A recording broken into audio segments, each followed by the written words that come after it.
মানুষ আমার কাছে আসতে চায় না। যদি এই রোগ ওদেরও হয়, এই ভয়ে কেউ আসতে চায় না।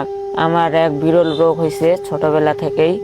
আমার এগুলা অনেক দিন ধরে এরকম, এখন আস্তে আস্তে বেশি হচ্ছে।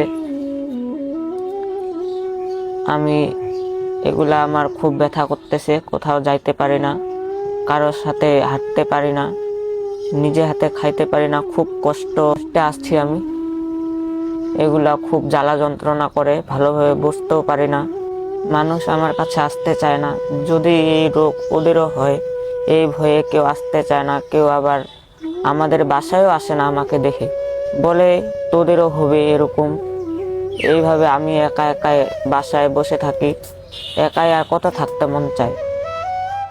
তো সবাই আমার জন্য সহযোগিতা করবেন, যেন আমি তাড়াতাড়ি সুস্থ হতে পারি, সবার মতো হাঁটাচলা করতে পারি, সবার সাথে যেন যাইতে পারি।